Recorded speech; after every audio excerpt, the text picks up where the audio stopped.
Women Up Radio, designed to facilitate women's empowerment, improve your career, develop your talents, incorporate your passions, achieve fulfillment and success. Hello, this is Women Up Radio, supporting Empower Women. And today we're talking about women in government, the suffrage movement and suffrage pioneers. I'm joined in the studio by my guest, Lesley Clarke OBE, a district councillor since 1991, charter trustee for the town, mayor in 94 and 95, and then county councillor and council leader, awarded the OBE in 2013, and now chairman of the society which has started the Suffrage Pioneers Project to celebrate 100 years of universal suffrage. So really a lifetime of local government leadership. Welcome to the programme, Lesley. Thank you very much. Lesley, you've done so much already in your career. It's really impressive. Tell us, how did you start and what led you to choose this career path? I think I have to say that I didn't choose the career path, it chose me. That's always good. My husband was in the army. He retired and we moved to High Wycombe, which is where I live in Buckinghamshire. Yes, lovely place. It is very green and very leafy, and we have our areas of deprivation. Yes. And we moved here in the late 80s, and obviously we got involved with various people, and politically we got involved. It was the first time that I could get properly involved in politics, because when you are in the army, and even as a family, you are not involved in politics, you are apolitical. Yes. And where we were abroad, even our vote, we had to give to we gave it to my parents-in-law for them to vote on our behalf. Oh, really? So we were disenfranchised as well. Oh, really? It's for the common market vote, which Harold Wilson wanted the forces to vote on. However, I digress. So we came to Wycombe, we got involved in local politics, and somebody said to me, why don't you stand for local council? And I said, well, okay, I'll give it a go.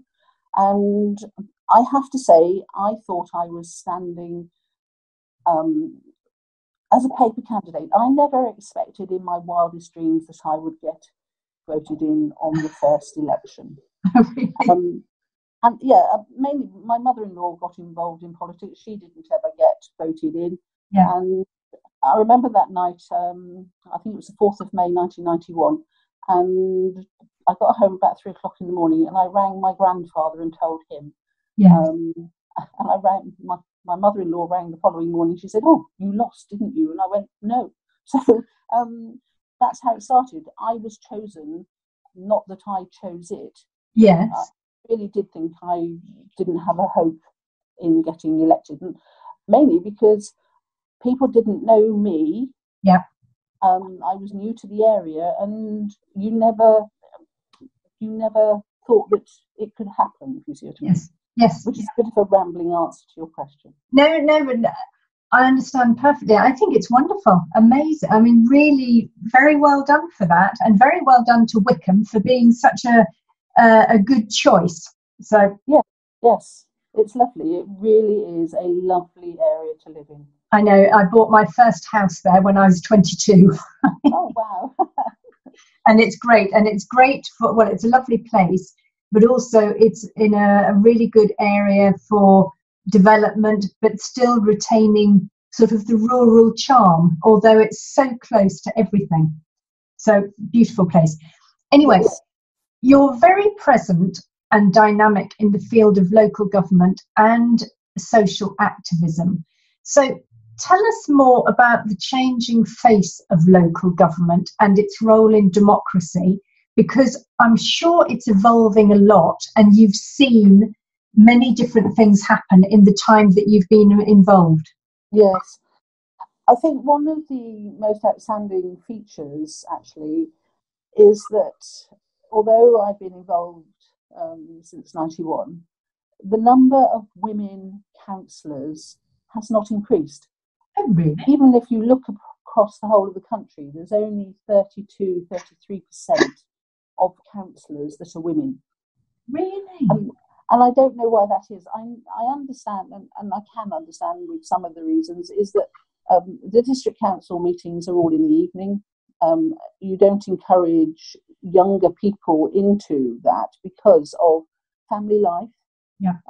You're still trying to ensure that your family are safe, and you're trying to ensure that you've got enough money to pay your mortgage and your food bills. So I can understand that, but we have not moved away from the 33% of women in local government in the councillors, which is a shame. And of those 33%, we probably have between 2 and 3% who are BME. And again, that's a shame because women make up 51% of the world. So what is happening is that a lot of the decisions, yes, decision making is good, but we don't tend to get a proper across the piece decision. It is very, very male perhaps oriented.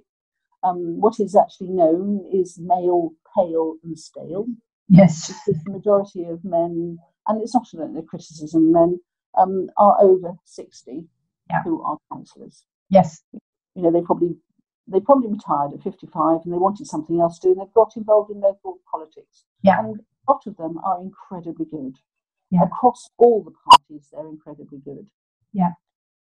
Yeah. So I think in the role in democracy is, I think it's nice to see people going out to vote, but when you're out canvassing on the doorstep, you'll get quite a lot of people who tell you, "Oh, never voted, can't see the point." Really? And actually, when you try to explain to them that actually there is a point, because if something is happening in your local area and you haven't voted in your councillor, or you're upset about something, you really don't have a reason to criticise because you haven't been there at the start of the vote. Yes, exactly. You must put your tick or your cross on the ballot paper because you then really have a proper voice. Yeah, I agree totally. It frustrates me incredibly. Absolutely. When people don't vote. Absolutely. So, but okay, with that, do you feel, talking about the 33% and how it hasn't really evolved, do you actually feel that the place of women in local government and politics is positive? And do you think it's more accessible these days? Or do you think it's difficult to get in, apart from the reasons you've already mentioned? And also, do you think that it now has a significant place in women's empowerment, or is there still a lot of work to be done here? Taking the first bit of your question about the place of women in local government is positive. Yes, I do believe it is, and I think a lot of women don't always have confidence in themselves to actually say, "Well, I can do that." Yeah. People seem to think that you've got to have some special gift. Actually, if you're good at arguing your corner, you're good to do anything, politics in particular. Yeah. And quite a lot of women get involved in local government on a single issue. They might have something going on in the area, or they live near, which they get really frustrated at, and that's when they get involved, and that you then see the way they blossom across the time. Yes. And I think if women in particular had more confidence in them being able to do that, I think we would see a lot more women. I think we've got to look at the hours, because when it comes to home life, it's usually the woman, and it's not a criticism, that is the homemaker. Yes. Children come home from school, mother comes in or mum picks them up, the meal is put on the table in front of them, and it's usually the mother that does that. Yes. And I think this is where we're looking at the government is changing perhaps the district and county councils into unitary type of councils. Mm-hmm. And I think when it comes to the unitary type of council, I don't see how you can do all the work of those councils without it perhaps encroaching on your daytime working life. Yes. And I think you'll see a bigger influx of women because they can actually work, they can actually do that council work as part of their day job. Yes. Yeah. When you come to about women's empowerment, I think we've still got a lot of work to do. I think I know that I went forward to try and become an MP. Hindsight, probably it was a good job I didn't. But I was told, oh no, we don't think you're good enough to be an MP. Just stay in the districts. You're doing your job there. Well, that I thought was demeaning. Yes. But when it came to my family life, it probably was the best decision because my husband wasn't always around. Yes. To to help within the home. Yeah. So yes, it's worked out well for us. Yes. And yes, we've done some incredible things.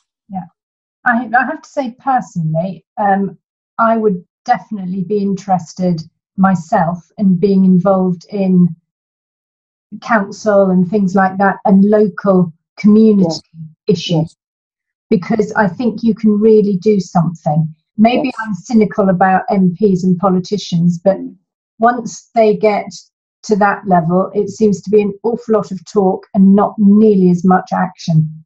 And I think I find that more frustrating. And I think, to be honest, you're quite right. You know, at the local level, yes, you do have the option of being involved in those decisions that do involve the local public. Yes. Yes, you get people who complain about the potholes. We all complain about potholes. Yeah. But actually, you could be there making the decision that, well, we're going to put a new road in here. What do you think? Or, you know, we're going to change this road here. We're going to take out all the crossings. And you go, oh, no, you're not. Yeah. We've got to have this. We've got to think about the people. And that, I think, is probably a much better use of the time, because you are helping people. You're helping the whole community and things like that. Yeah. And also you're a voice for the community. Yes. Another thing from where I come from, which is Suffolk, one thing that I found very interesting, well, particularly now that I look back, because at the time I was too young and I just wasn't aware, but when we voted in the local elections, we weren't particularly tied by which political party they were or they weren't. So you'd get people, typical Labour voters would actually vote for Conservative council, etc., because they were doing something positive for the community. Or you'd get independents, and they really did vote for them because of what they were trying to do for the community, and not because of the political party that they might or might not have been attached to. And absolutely, that was a much healthier mentality. Absolutely, and that is one of the things that we actually have. And yes, I am a Conservative councillor. However, we do have the option that if we feel that the decision is going to go against people in our area or our electoral division or our electoral ward, we can actually vote against that decision. Yes. And that again is that you've got your voice. I agree. I would like to see that at the local government level that you don't have to belong to a political party because you're doing work for the community. Yeah. And that I do struggle sometimes. And there have been times when I've been told that I'm a pink Conservative, which is not helpful. But it's because you can see what is best for the community rather than this is what we're going to do. Yeah.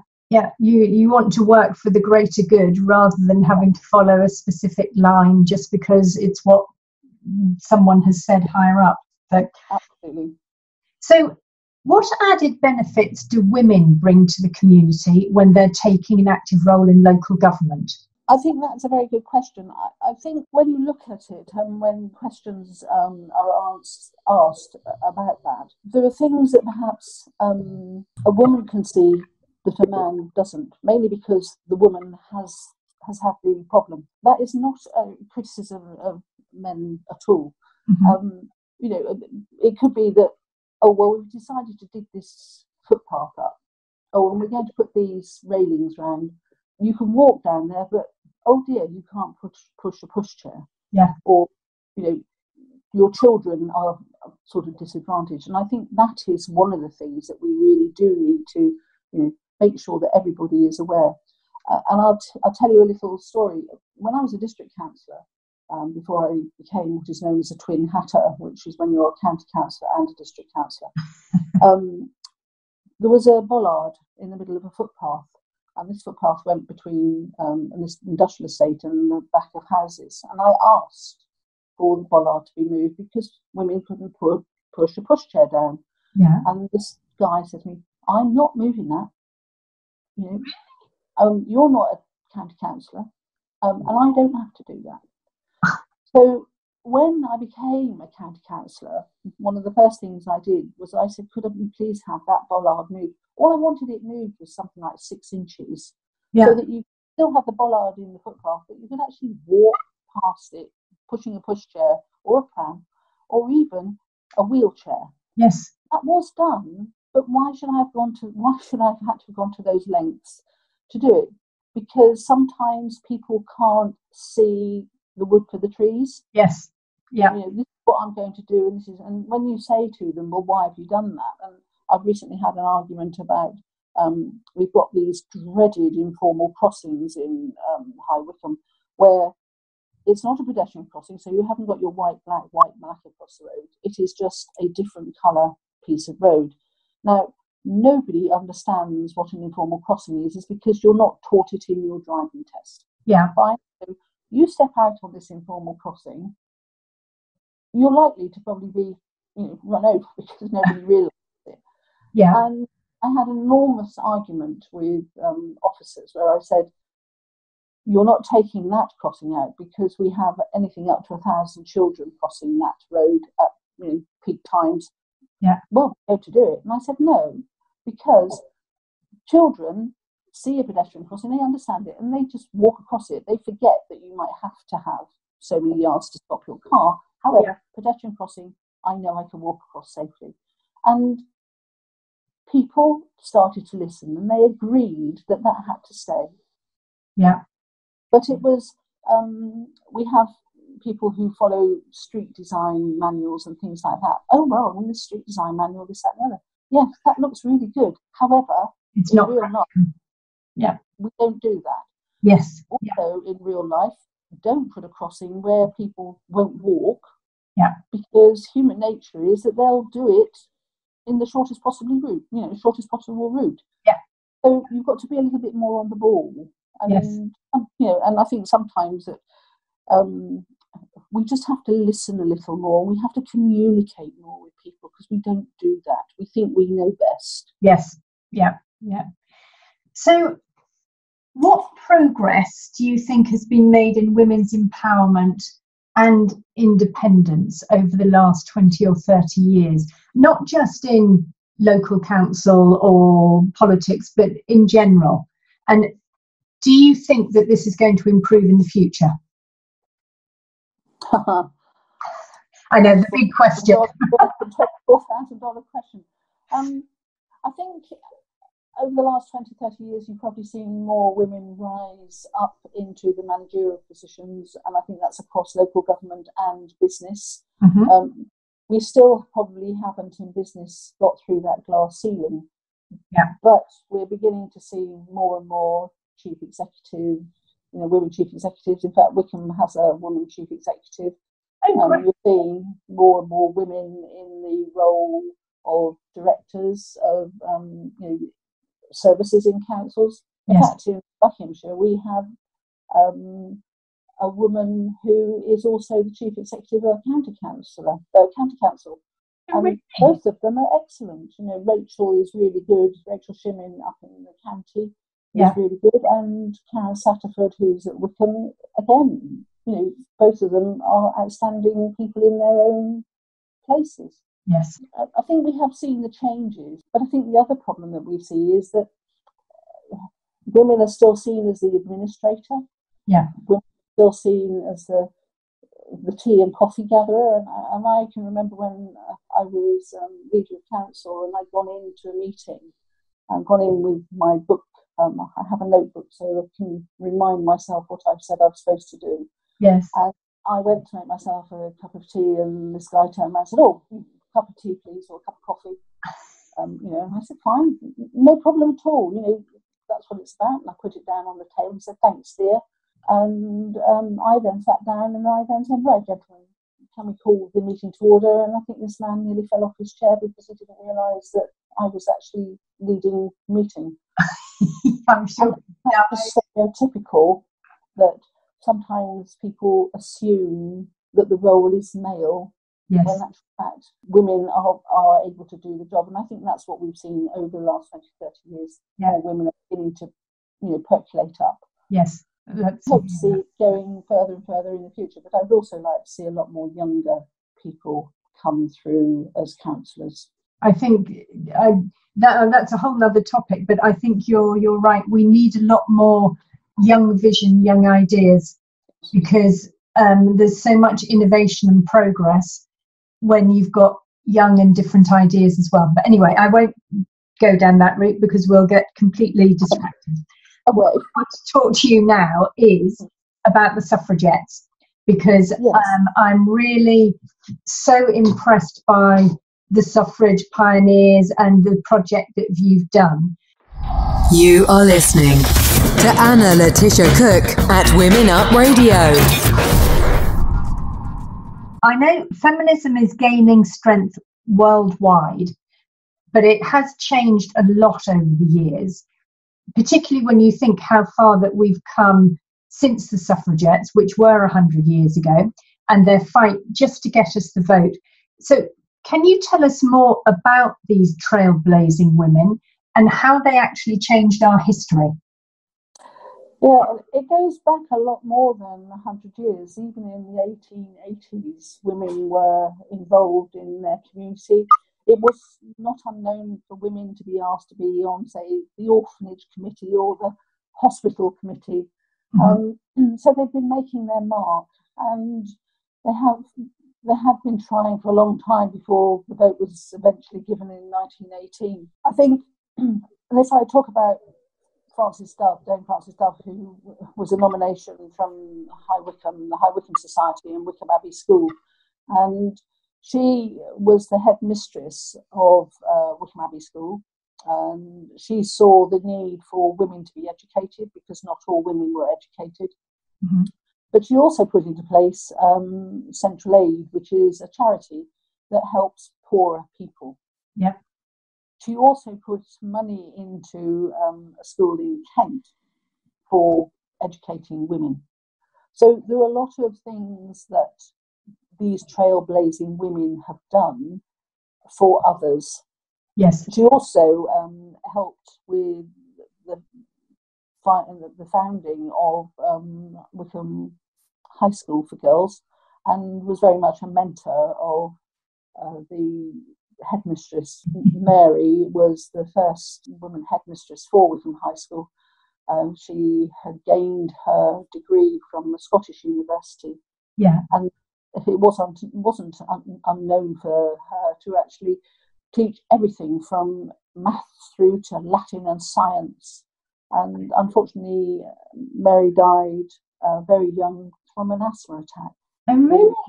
Yes, and when you go back those sort of years, asthma was one of the things that was really bad, and they didn't have the drugs in those days. But Dame Frances Dove was also a councillor. Yeah. We had this peculiar rule then that if you lived on what was perceived the high street, you became a councillor. Oh, really? And she was the only woman councillor in Wycombe for a number of years, and she was going to be made mayor. However, by the time that they moved from the offices where they had made that decision to actually giving Dame Frances Dove the chain, yeah, the gentlemen had changed their minds, and she didn't become mayor. In fact, the first woman mayor wasn't until the 1950s in Wycombe. However, I think I think Dame Frances Duff must have had a wonderful sense of humour, because in the parish church she installed a window of all the famous women in history. And when you sit in the mayoral chair on church service for the mayor's church services, and you're listening to the homily from the parish vicar and whatnot, right behind him is this window. And I should imagine, I can just imagine I should imagine she had probably an enigmatic smile when that happened. You must have that every time that happens, when you're in church and you look and you listen, and behind are all these famous women in history. I think so. Wonderful. Things like she has done, and Central Aid, the charity which she put into place as well, is still running. And that's wonderful. Wonderful. So, the legacy is still there. Yes. The school is the most prestigious school for girls in the country. Yeah. So, yes, what the legacy that a lot of these women have left is still going on today. That's amazing. Yes, and it is amazing. And yes, there are 100. We've got, as I say, we've chosen 100 women. Not just women, there are a couple of men in there. Colin Cartwright wrote the book Burning to Get the Vote, and Colin knew the former chief executive of the county council, Chris Williams. Yeah. Chris Williams said to me, why don't you, with your WLGS hat on, try and find 100 women to celebrate getting the vote in 2018. Oh, right. And that's where the whole thing came from. And Colin's book tells the story of Buckinghamshire's fight of these women. We had women who set fire to Saunderson railway station, because the line that goes through Saunderson is the main line to London. Oh, really? Notice, yeah. Oh my God, that's amazing. Yes, and it is quite amazing, all these little snippets that you pick up. Yeah. And the Great March in 1913. Jane Robinson also helped Colin. Jane Robinson, who writes a lot of books on women's through the years and ages and through social life and whatnot, she was on the shooting panel with Colin. Yeah. And she has just written a book where she talks about the Great March in 1913, the Women's March. Yes. Now, we're told in history about the Jarrow March. Yeah. But we're never told about this march that women did in 1913 to get the vote. Yeah, I've never heard. And it's amazing. And it did come through Buckinghamshire, through Tame. I believe it came through High Wycombe. Yeah. And along with a couple of other people, I'm organising a march on July the 15th in Wycombe. Yeah. From probably either one of the areas in the town or from the town museum into the Rye on July the 15th, because that's Emily Pankhurst's birthday. All these things are joining up. Yes. And hopefully at the end of the year, probably the 1st of December, we're hoping to have an event where we're going to get young people who are voting for the first time, read out the 100 women that we've chosen, and the men in there as well, and just read a short synopsis of what they've done. Yes. And that will be our crowning event for 2018. It doesn't stop there, because we've still got another decade, because everybody got the vote in 1928. Yes. This was just the start. So we've got another 10 years of working, but I don't think I should be doing it until 2028. So what do you think inspired them, and how did they manage to break the mould of what was really a very closed society at that time? Probably they saw the inequality. Yeah. There's a story about Millicent Fawcett. She was arrested, and as we know, women had no possessions. Anything that you thought you owned, actually was the possession of your husband. Millicent Fawcett was arrested, and her handbag was taken from her, and in her handbag was £5. Yeah. When she was let out, her husband came and collected her. Her husband signed for her handbag, her in inverted commas. Really? Because it was deemed that it was his property. Oh, for goodness. So, yeah, so it's the inequality, I think, because, and at the same time, if you married and you were a wealthy woman, all your property and all your money went to your husband. Oh, God, can you imagine? Oh. Yeah, exactly. And I think, and I don't think people realised at the time that that was one of the things of the inequality. Also, if you were working and you were taxed, you as a woman couldn't vote. But exactly. So there was the no taxation without representation as well. Yeah. So I think there were a lot of things there that the inequality. Yes. However, there were a lot of places, and especially up in the north in the cotton mills, where women and men were working side by side doing the same job and considered equals. Yes. And I think the inequality was the issue that actually really started it. Yes, there was a lot of, I want to say, suffragette movements and things like that prior to the war, but as soon as war was declared in 1914, the suffrage movement stood back and said, right, we're now going to help the war effort. And as soon as the war effort finished, as soon as the war finished, then I want to say the hostilities started. However, the vote was actually won in February 1918, because I think there were still things going on, but the vote, women didn't have the vote really till October. I think there was the 6-month lag. So the decision was made in February and it had Royal Assent in the October. Yep. So, but it was only for women with property, women over 35, and women who paid £5 a year in rent. Really? Now, if you consider that probably there were a lot of women who had been widowed, so yes, they would have had the property. Yeah. And again, women over 35, so you're not having young people. Yeah. And also women who are paying £5 a year in rent. You're not exactly using the hoi polloi of society. You're still in the upper classes. Yes. And so when obviously that changed in 28, then everybody could get the vote, and it was 21. Yeah. You were 21, and then later on it became 18.